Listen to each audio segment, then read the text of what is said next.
Iran Israel ಯುದ್ಧದ ಮಧ್ಯೆ ಇದೀಗ ಅಮೆರಿಕ ಅಧಿಕೃತವಾಗಿ ಎಂಟ್ರಿ ಆಗಿದೆ. ಇರಾನ್ನ 3 ನ್ಯೂಕ್ಲಿಯರ್ ತಾಣಗಳ ಮೇಲೆ ಅಮೆರಿಕ ಅಟ್ಯಾಕ್ ಅನ್ನ ಮಾಡಿದೆ. ಫೋರ್ಡೋ, ನಟಾಂಜ್, ಎಸ್ಫಹಾನ್ ಈ 3 ಪರಮಾಣು ನೆಲೆಗಳ ಮೇಲೆ ಅಮೆರಿಕ ಇದೀಗ ಅಧಿಕೃತವಾಗಿ ದಾಳಿಯನ್ನ ಮಾಡಿದೆ. ಎಕ್ಸ್ನಲ್ಲಿ ಈ ವಿಚಾರಕ್ಕೆ ಸಂಬಂಧಪಟ್ಟ ಹಾಗೆ ಅಮೆರಿಕ ಅಧ್ಯಕ್ಷ ಡೊನಾಲ್ಡ್ ಟ್ರಂಪ್ ಪೋಸ್ಟ್ ಅನ್ನು ಕೂಡ ಮಾಡಿದ್ದಾರೆ. ನಾವು ದಾಳಿಯನ್ನ ಯಶಸ್ವಿಯಾಗಿ ಪೂರ್ಣಗೊಳಿಸಿದ್ದೇವೆ, ನಮ್ಮ ಅಮೆರಿಕದ ಯೋಧರಿಗೆ ಅಭಿನಂದನೆಗಳು ಅಂತ ಹೇಳಿ ಎಕ್ಸ್ನಲ್ಲಿ ಅವರು ಪೋಸ್ಟ್ ಅನ್ನ ಮಾಡಿದ್ದಾರೆ. ಜಗತ್ತಿನಲ್ಲಿ ಯಾರೂ ಮಾಡದ ರೀತಿಯಲ್ಲಿ ದಾಳಿಯನ್ನ ಮಾಡಿದ್ದೇವೆ.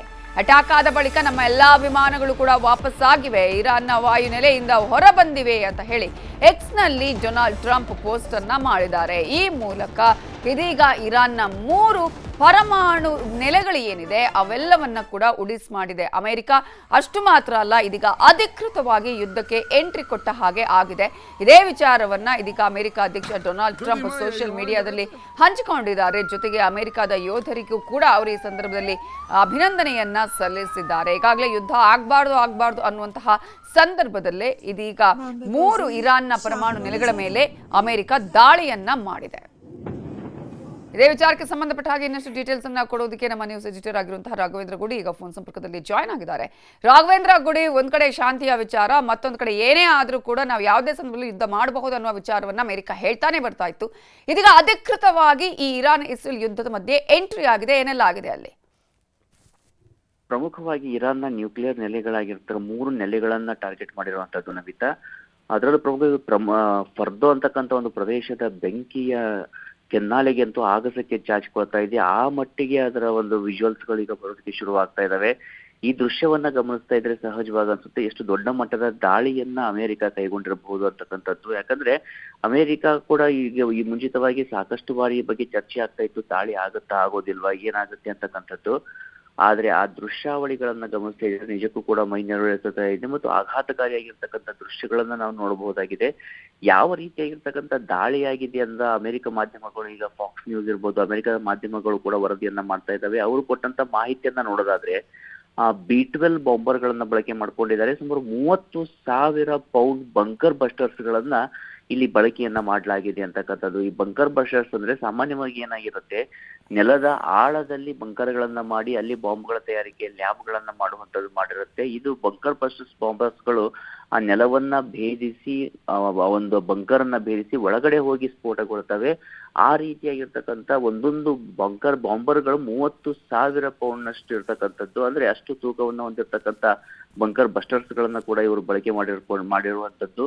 ಹೀಗಾಗಿ ಸಹಜವಾಗಿ ಅತಿ ದೊಡ್ಡ ಮಟ್ಟದ ದಾಳಿಯನ್ನೇ ಅಮೆರಿಕ ಕೈಗೊಂಡಿದೆ ಅಂತ ಹೇಳಲಾಗ್ತಾ ಇದೆ. ಇನ್ನ ಟ್ರಂಪ್ ಕೂಡ ಟ್ವೀಟ್ ಮಾಡಿ ಈ ಬಗ್ಗೆ, ಅಂದ್ರೆ ಟ್ವೀಟ್ ನಲ್ಲಿ ಎಕ್ಸ್ ನಲ್ಲಿ ಪೋಸ್ಟ್ ಮಾಡಿ ಈ ಬಗ್ಗೆ ಮಾಹಿತಿಯನ್ನ ಕೊಡ್ತಾ ಇದ್ದಾರೆ. ಈಗ ಜೊತೆಗೆ ನಾನು ನೋಡ್ತಾ ಇದ್ರೆ ಇಲ್ಲಿ ಪ್ರಮುಖವಾಗಿ ಫರ್ದೋ ಜೊತೆಗೆ ನತಾಂಜ್ ಮತ್ತು ಎಸ್ಫಾನ್ ಅಂತಕ್ಕಂಥದ್ದು ಕೂಡ, ಅಂದ್ರೆ 3 ಪ್ರದೇಶಗಳನ್ನ ಇಲ್ಲಿ ಟಾರ್ಗೆಟ್ ಮಾಡಿರುವಂತದ್ದು. ಆ 3 ಪ್ರದೇಶಗಳಲ್ಲಿ ಅಮೆರಿಕದ ಬಾಂಬರ್ಗಳು ಬಾಂಬಿನ ಸುರಿಮಳೆಯನ್ನೇ ಸುರಿಸಿದಾವೆ. ಈಗಷ್ಟೇ ಈಗ ಒಂದೊಂದೇ ದೃಶ್ಯಗಳು ಬರ್ತಾ ಇದಾವೆ. ನಾವು ಇದನ್ನು ಹೋಗ್ತಾ ನಮಗೆ ಸ್ಪಷ್ಟವಾಗಿ ಗೋಚರವಾಗ್ತಾ ಹೋಗುತ್ತೆ ಎಷ್ಟು ದೊಡ್ಡ ಮಟ್ಟದ ದಾಳಿ ಇದು ಆಗಿರುತ್ತೆ ಅಂತ ಹೇಳಿ. ಇನ್ನ ಸಹಜವಾಗಿ ಈ ಜೊತೆಗೆ ಟ್ರಂಪ್ ಮತ್ತೊಂದು ಮಾತನ್ನು ಕೂಡ ಹೇಳಿದ್ದಾರೆ. ಇನ್ನ ಈ ಸಂದರ್ಭ ಏನಿದೆ ಶಾಂತಿಯ ಸಂದರ್ಭ, ನಾವು ಏನ್ ಮಾಡ್ಬೇಕಿದ್ರೆ ನಾವು ಕೆಲಸ ಮುಗಿಸಿದೀವಿ, ಇನ್ನ ಯುದ್ಧ ಮುಂದುವರ್ಸುವಂತಾಗತ್ತೆ, ಎಲ್ಲ ನಾವು ಶಾಂತಿಯ ಅಗತ್ಯತೆ ಇದೆ ಅಂತಕ್ಕಂಥ ಮಾತುಗಳನ್ನ ಟ್ರಂಪ್ ಹೇಳಿದ್ದಾರೆ. ಹೀಗಾಗಿ ಸದ್ಯಕ್ಕಂತೂ ಇನ್ನ ನ್ಯೂಕ್ಲಿಯರ್ ಫೆಸಿಲಿಟೀಸ್ ಏನಿತ್ತು, ಅವ್ರ ನ್ಯೂಕ್ಲಿಯರ್ ಬಾಂಬರ್ಗಳನ್ನ ಏನ್ ತಯಾರು ಮಾಡುವಂತ ಸ್ಥಳಗಳಿತ್ತು ಎಲ್ಲವನ್ನ ಕೂಡ ನಿರ್ನಾಮ ಮಾಡಿದೀವಿ ಅಂತ ಅಮೆರಿಕ ಹೇಳ್ಕೊತಾ ಇದೆ.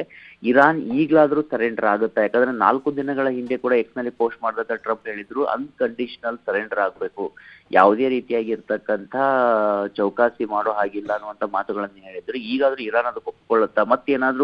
ಮತ್ತೆ ದಾಳಿಯನ್ನು ಮಾಡುವಂತ ಪ್ರಯತ್ನ ಮಾಡಿದ್ರೆ ನಿಜಕ್ಕೂ ಕೂಡ ಇದು ಇರಾನ್ನ ನ್ಯೂಕ್ಲಿಯರ್ ಫೆಸಿಲಿಟಿ ಮಾತ್ರ ಅಲ್ಲ, ಅಲ್ಲಿಯ ನಾಗರಿಕರಿಗೂ ಕೂಡ ಅತಿ ದೊಡ್ಡ ಮಟ್ಟದ ಒಂದು ಸಾವು ನೋವಿನಿಗೆ ಕಾರಣ ಆಗುವಂತ ಸಾಧ್ಯತೆ ಇದೆ. ಇರಾನ್ ಹಿಂದೆ ಕೂಡ ನಮ್ಗೆ ಇಸ್ರೇಲ್ ಯಾವ ರೀತಿಯಾಗಿ ಬೆನ್ನಿಗೆ ಚೂರಿ ಹಾಕುವಂತ ಕೆಲಸ ಮಾಡ್ತು, ಮೋಸ ಮಾಡ್ತು ಅಂತ ಹೇಳ್ತಾರೆ. ನಾವು ಯಾವುದೇ ಕಾರಣಕ್ಕೂ ನಿಲ್ಲಿಸುವ ಪ್ರಶ್ನೆ ಇಲ್ಲ ಅಂತ ಹೇಳಿ ಅಮೆರಿಕಕ್ಕೂ ಕೂಡ ಸಂದೇಶ ಕೊಟ್ಟಿದೆ. ಜೊತೆಗೆ ರಷ್ಯಾ ಕೂಡ ಮಧ್ಯಸ್ಥಿಕೆ ವಹಿಸಬೇಕು ಅಂತ ಅಮೆರಿಕ ಹೇಳೋದ್ರ ಜೊತೆಗೆ ನಾವು ಕೂಡ ಇರಾನ್ ಜೊತೆ ಇರ್ತೀವಿ ಅನ್ನುವಂಥ ಒಂದು ಸಂದೇಶವನ್ನ ನೀಡಿತು. ಮುಂದೆ ಈಗ ಮಹಾಯುದ್ಧದ ಸನ್ನಿವೇಶ ನಿರ್ಮಾಣ ಆಗೋ ಚಾನ್ಸಸ್ ಇರತ್ತಾ ಹೇಗೆ ಅಂತ? ಮಹಾಯುದ್ಧದ ಒಂದು ಚಾನ್ಸಸ್ಗಳು ತೀರಾ ಕಡಿಮೆ ಅಂತಾನೆ ಹೇಳ್ಬೋದು. ಯಾಕಂದ್ರೆ ಇವತ್ತು ಪರಿಸ್ಥಿತಿಯನ್ನು ನಾವು ವಾಸ್ತವದ ಸ್ಥಿತಿಗತಿಗಳನ್ನ ನೋಡ್ತಾ ಇದ್ರೆ ಒಂದು ಕಡೆ ರಷ್ಯಾ ಉಕ್ರೇನ್ ವಾರ್ನಿಂದನೇ ಹೊರಗಡೆ ಬರೋದಕ್ಕೆ ಸಾಧ್ಯ ಆಗ್ತಾ ಇಲ್ಲ. ಮತ್ತೊಂದು ಕಡೆ ನಿನ್ನೆ ಚೀನಾದ ವಿದೇಶಾಂಗ ಇಲಾಖೆ ಹೇಳಿಕೆಯನ್ನ ಕೊಟ್ಟಿದ್ರು, ಅಮೆರಿಕ ಏನಾದ್ರು ದಾಳಿ ಮಾಡಿದ್ರೆ ಇರಾನ್ ಪರವಾಗಿ ಕೂಡ ದೇಶಗಳು ನಿಲ್ತವೆ ಅಂತ ಹೇಳಿಕೆಯನ್ನ ಕೊಟ್ಟಿದ್ರು ಕೂಡ ವಾಸ್ತವದಲ್ಲಿ ಅದು ಸಾಧ್ಯ ಇದೆಯಾ ಅನ್ನುವಂತ ಪ್ರಶ್ನೆ ಇದಾವೆ. ಯಾಕಂದ್ರೆ ಚೈನಾ ಇರ್ಬೋದು, ಚೈನಾ ಕೂಡ ಇಲ್ಲಿಯವರೆಗೂ ಯಾವುದೇ ರೀತಿಯಾಗಿರ್ತಕ್ಕಂಥ ಯುದ್ಧದಲ್ಲಿ ನೇರವಾಗಿ ಪಾಲ್ಗೊಂಡಿಲ್ಲ. ಅವರು ಫಂಡಿಂಗ್ ಅನ್ನ ಮಾಡ್ತಾರೆ, ಭಯೋತ್ಪಾದಕರಿಗೆ ಕೂಡ ಹಣವನ್ನ ಕೊಡುವಂತದ್ದು, ಶಸ್ತ್ರಾಸ್ತ್ರಗಳನ್ನ ಕೊಡುವಂತದ್ದು, ಪಾಕಿಸ್ತಾನ ಅಂತ ರಾಷ್ಟ್ರವನ್ನ ಬಳಸಿಕೊಂಡು ದಾಳಿ ಮಾಡುವಂತದ್ದು ಈ ರೀತಿಯಾಗಿ ಮಾಡ್ತಾ ಇದ್ರೆ ಹೊರತು ನೇರವಾಗಿ ಯುದ್ಧದಲ್ಲಿ ಇಲ್ಲಿವರೆಗೂ ಕೂಡ ಇಳಿದಿಲ್ಲ. ಇನ್ನ ರಷ್ಯಾ ವಿಚಾರಕ್ಕೆ ಬಂದ್ರೆ ಅವರು ಹೇಳಿಕೆಯನ್ನೇನೋ ಕೊಡ್ತಾ ಇದ್ದಾರೆ, ಆದ್ರೆ ಇರಾನ್ ಅವರಿಗೆ ಶಸ್ತ್ರಾಸ್ತ್ರಗಳನ್ನ ಕೇಳ್ತಾನೆ ಬರ್ತಾ ಇದೆ. ಇಲ್ಲಿವರೆಗೂ ಇರಾನ್ಗೆ ಶಸ್ತ್ರಾಸ್ತ್ರವನ್ನ ಕೂಡ ಪೂರೈಕೆ ಮಾಡಿಲ್ಲ. ಯಾಕಂದ್ರೆ ಈ ಉಕ್ರೇನ್ ಯುದ್ಧದ ಸಂದರ್ಭದಲ್ಲಿ ಇರಾನ್ ರಷ್ಯಾಗೆ ಸಾಕಷ್ಟು ಶಸ್ತ್ರಾಸ್ತ್ರಗಳನ್ನ ಕೊಟ್ಟಿರುತ್ತೆ. ಈಗ ಅವರಿಗೆ ಈ ಶಸ್ತ್ರಾಸ್ತ್ರದ ಅವಶ್ಯಕತೆ ಇದ್ದಾಗ ಅದು ಕೂಡ ಕೊಡುವಂತ ಪರಿಸ್ಥಿತಿಯಲ್ಲಿಲ್ಲ. ಯಾಕಂದ್ರೆ ಅದು ಉಕ್ರೇನ್ ಯುದ್ಧದಿಂದ ಹೊರಗಡೆ ಬರೋದಕ್ಕೆ ಸಾಧ್ಯ ಆಗ್ತಾ ಇಲ್ಲ. ಹೀಗಾಗಿ ಇವುಗಳನ್ನ ಗಮನಿಸಿದಾಗ ಇನ್ನು ಬಹುತೇಕವಾಗಿ ಇಸ್ರೇಲ್ ಕೂಡ ದಾಳಿಯನ್ನು ನಿಲ್ಲಿಸುವಂತ ಸಾಧ್ಯತೆ ಇದೆ. ಆದ್ರೆ ಇರಾನ್ ಸುಮ್ಮನಿರುತ್ತಾ ಅನ್ನುವಂತ ಪ್ರಶ್ನೆನೇ ಇರುವಂತದ್ದು. ಇರಾನ್ ಮತ್ತೆ ತನ್ನ ಬ್ಯಾಲಿಸ್ಟಿಕ್ ಮಿಸೈಲ್ ದಾಳಿಗಳನ್ನ ಮುಂದುವರಿಸ್ತಾ ಇದ್ರೆ ಅವರ ಕ್ಲಸ್ಟರ್ ಬಾಂಬ್ಗಳಿರ್ಬೋದು ಅಥವಾ ಅವರ ಬಳಿಯಲ್ಲಿ ಇರ್ತಕ್ಕಂಥ ಇತರೆ ಮಿಸೈಲ್ ಆಘಾತಕಾರಿಯಾಗಿರ್ತಕ್ಕಂಥ ಮಿಸೈಲ್ಸ್ಗಳಿರ್ಬೋದು, ಆ ದಾಳಿಯನ್ನ ಮುಂದುವರಿಸಿದ್ರೆ ಇನ್ನ ಮುಂದೆ ಆಗುವಂತದ್ದೇನಿದೆ ಅದು ಜನಸಾಮಾನ್ಯರ ಸಾವು ನೋವಿನ ನರ್ತನವೇ ಆಗುವಂತ ಸಾಧ್ಯತೆಗಳು ಇದೆಯಾ ಹೊರತು ಬೇರೆ ಯಾವುದೇ ರೀತಿಯಾಗಿರ್ತಕ್ಕಂಥ ಸಾಧ್ಯತೆಗಳು ಕಂಡು ಬರ್ತಾ ಇಲ್ಲ. ಯಾಕಂದ್ರೆ ಇರಾನ್ ಅಲ್ಲಿರ್ತಕ್ಕಂಥ ನ್ಯೂಕ್ಲಿಯರ್ ಫೆಸಿಲಿಟಿಗಳನ್ನ ನಾವು ಸಂಪೂರ್ಣವಾಗಿ ತೆಗೆದು ಹಾಕಿದೀವಿ ಅಂತ ಅಮೆರಿಕ ಹೇಳಿದಂತ ಬೆನ್ನಲ್ಲೇನೆ ಮತ್ತೆ ದಾಳಿಯನ್ನು ಮಾಡುವಂತ ಒಂದು ಸಾಧ್ಯತೆ ಇದೆಯಾ ಇರಾನ್ ಅನ್ನುವಂತ ಪ್ರಶ್ನೆ ಸಹಜವಾಗಿದೆ. ಹೇಳಿಕೆಗಳನ್ನು ಕೊಡುವಂಥದ್ದು ಸುಲಭ. ಯಾಕಂದ್ರೆ ಇರಾನ್ ಕೂಡ ಹೇಳ್ತಾ ಇತ್ತು, ಅಮೆರಿಕ ಏನಾದ್ರು ನಮ್ಮ ಮೇಲೆ ದಾಳಿ ನಡೆಸಿದ್ರೆ ನಾವು ಕೂಡ ಅಷ್ಟೇ ಪ್ರತಿರೋಧವನ್ನ ನೀಡ್ತೀವಿ, ನಾವು ಕೂಡ ಅಮೆರಿಕದ ಹಿತಾಸಕ್ತಿಗಳಿಗೆ ಧಕ್ಕೆಯನ್ನ ಉಂಟು ಮಾಡ್ತೀವಿ ಅಂತ ಹೇಳಿಕೆಗಳನ್ನ ಕೊಡ್ತಾ ಇದ್ರು ಸಹಿತ ಅದನ್ನ ಪ್ರಾಕ್ಟಿಕಲ್ ಆಗಿ ಮಾಡುವಷ್ಟು ಶಕ್ತಿ ಇದೆಯಾ ಇರಾನ್ ಬಳಿಯಲ್ಲಿ ಅಂತಕ್ಕಂಥ ಪ್ರಶ್ನೆ ಇದೆ. ಹೀಗಾಗಿ ಸಹಜವಾಗಿ ಇನ್ನು ಇರಾನ್ನ ಅಧಿಕೃತ ಮಾಹಿತಿ ಏನಿರುತ್ತೆ, ಅಧಿಕೃತವಾದಂತ ಹೇಳಿಕೆ ಏನಿರುತ್ತೆ ಅಂತ ನೋಡ್ಬೇಕಾಗತ್ತೆ. ನನಗೆ ಅನ್ಸೋ ಮಟ್ಟಿಗೆ ಅಂದ್ರೆ ಸದ್ಯದ ಪರಿಸ್ಥಿತಿಯನ್ನು ಅವಲೋಕನ ಮಾಡಿದಾಗ ಇನ್ನ ಶಾಂತಿ ನೆಲೆಸುವಂತ ಸಾಧ್ಯತೆಗಳಿದಾವೆ.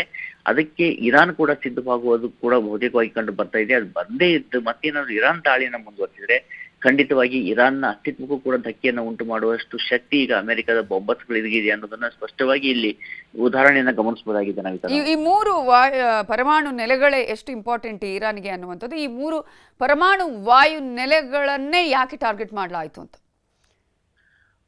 ಇರಾನ್ ಇಷ್ಟು ದಿನಗಳ ಕಾಲ ಹೇಳ್ತಾ ಬರ್ತಾ ಇದ್ದೇನೆಂದ್ರೆ ನಾವು ನಾಗರಿಕ ಬಳಕೆಗೆ ಯುರೇನಿಯಂ ಅನ್ನ ಬಳಸ್ಕೊಳ್ತಾ ಇದ್ದೀವಿ. ಅಂದ್ರೆ ಅಣುಬಾಂಬ್ ಅನ್ನ ತಯಾರು ಮಾಡೋದಕ್ಕೆ ಪ್ರಮುಖವಾಗಿ ಬೇಕಾಗಿರ್ತಕ್ಕಂಥ ಯುರೇನಿಯಂ ಏನಿದೆ ಅದನ್ನ ನಾವು ಬಳಸ್ಕೊಳ್ತೀವಿ ಅಂತ ಹೇಳಿಕೆಗಳನ್ನ ಕೊಡ್ತಾ ಇದ್ರು ಸಹಿತವಾಗಿ ಸಾಕಷ್ಟು ಇಂಟೆಲಿಜೆನ್ಸ್ ಮಾಹಿತಿ ಇತ್ತು. ಇಸ್ರೇಲ್ ಬಳಿಯಲ್ಲೂ ಕೂಡ ಈ ಬಗ್ಗೆ ಸಾಕಷ್ಟು ಮಾಹಿತಿ ಇತ್ತು. ಏನಂದ್ರೆ ಬಹುತೇಕವಾಗಿ ಅವರು ಫೈನಲ್ ಹಂತದಲ್ಲಿದ್ದಾರೆ ಅಥವಾ ಈಗ ಆಲ್ರೆಡಿ ಸಿದ್ಧವನ್ನ ಕೂಡ ಮಾಡ್ಕೊಂಡಿರ್ಬೋದು ನ್ಯೂಕ್ಲಿಯರ್ ಬಾಂಬ್ಗಳನ್ನ ಅನ್ನುವಂತ ಒಂದಿಷ್ಟು ಸಾಧ್ಯತೆಗಳಿತ್ತು. ಮತ್ತೆ ಅದಕ್ಕೆ ಸಂಬಂಧಪಟ್ಟ ಹಾಗೆ ಆಕ್ಟಿವಿಟಿಗಳನ್ನ ಕೂಡ ಮಾಡ್ಲಾಗ್ತಾ ಇತ್ತು. ಹೀಗಾಗಿ ಈಗ ಇರ್ತಕ್ಕಂಥ ಪ್ರಶ್ನೆ ಏನಂದ್ರೆ ಈ ಮೂರು ನೆಲೆಗಳೇನಿದಾವೆ ಇಲ್ಲಿ ಅವರು ಇದರ ಒಂದು ಅಂಡರ್ ಗ್ರೌಂಡ್ ಏನಿದೆ, ಅದಕ್ಕೆ ಇವರು ಬಂಕರ್ ಬಸ್ಟರ್ಸ್ ಬಾಂಬ್ಗಳನ್ನ ಬಳಸಿರುವಂತದ್ದು ನವಿತಾ. ಅಲ್ಲಿ ಇವರು ಸಿದ್ಧತೆಯನ್ನ ಮಾಡಿಕೊಳ್ತಾ ಇದ್ರು. ಅಲ್ಲಿ ಇವರ ಲ್ಯಾಬ್ಗಳಿತ್ತು ಅಂತಕ್ಕಂಥದ್ದು ಇರುವಂತ ಮಾಹಿತಿ. ಅದನ್ನ ನಾವೀಗ ನಿರ್ನಾಮ ಮಾಡಿದೀವಿ ಅಂತ ಡೊನಾಲ್ಡ್ ಟ್ರಂಪ್ ಮಾಹಿತಿಯನ್ನ ಕೊಟ್ಟಿದ್ದಾರೆ. ಹೀಗಾಗಿ ಮತ್ತೊಂದು ಇರ್ತಕ್ಕಂಥ ಪ್ರಶ್ನೆ ಅಂದ್ರೆ ಇದಿಷ್ಟೇ ನೆಲೆಗಳಿದಾವ ಅಥವಾ ಬೇರೆ ನೆಲೆಗಳಲ್ಲೂ ಕೂಡ ಅವ್ರು ಏನಾದ್ರು ಸಿದ್ಧವನ್ನ ಮಾಡ್ಕೊಳ್ತಾ ಇದ್ರ? ಈಗ ಅಮೆರಿಕ ಹೇಳುವ ಹಾಗೆ ಅನ್ಕಂಡೀಷನಲ್ ಸರೆಂಡರ್ ಆಗುತ್ತಾ, ಅಲ್ಲಿ ಏನಾದ್ರು ರಿವ್ಯೂ ಚೇಂಜ್ ಆಗುತ್ತೆ? ಈಗ ಸಾಕಷ್ಟು ಪ್ರಶ್ನೆಗಳಿದಾವೆ. ಇನ್ನು ಮುಂದೆ ಆಗುವಂತ ಡೆವಲಪ್ಮೆಂಟ್ಗಳು ಇರಾನ್ ನಲ್ಲಿನೇ ಅತಿ ಹೆಚ್ಚು ಒಂದಷ್ಟು ಅಂದ್ರೆ ನಾಗರಿಕ ದಂಗೆ ಹೇಳುವಂತ ಸಾಧ್ಯತೆಗಳು, ಪ್ರತಿಭಟನೆ ಆಗುವಂತ ಸಾಧ್ಯತೆಗಳು ಕಂಡು ಬರ್ತಾ ಇದಾವೆ ಹೊರತು ಇರಾನ್ ನಿಂದ ಅಮೆರಿಕದ ಮೇಲೆ ಅಂತೂ ದಾಳಿ ಮಾಡೋದಕ್ಕಾಗೋದಿಲ್ಲ. ಇಸ್ರೇಲ್ ನಲ್ಲಿ ಮತ್ತೆ ದಾಳಿಯನ್ನ ಮಾಡುತ್ತಾ ಅನ್ನುವಂತ ಪ್ರಶ್ನೆ ಮಾತ್ರ ಇರುವಂತದ್ದು ನವಿತಾ. ಈಗ ಥ್ಯಾಂಕ್ ಯು ರಾಘವೇಂದ್ರ ಕೊಟ್ಟಿ ಡೀಟೇಲ್ಸ್ಗೆ.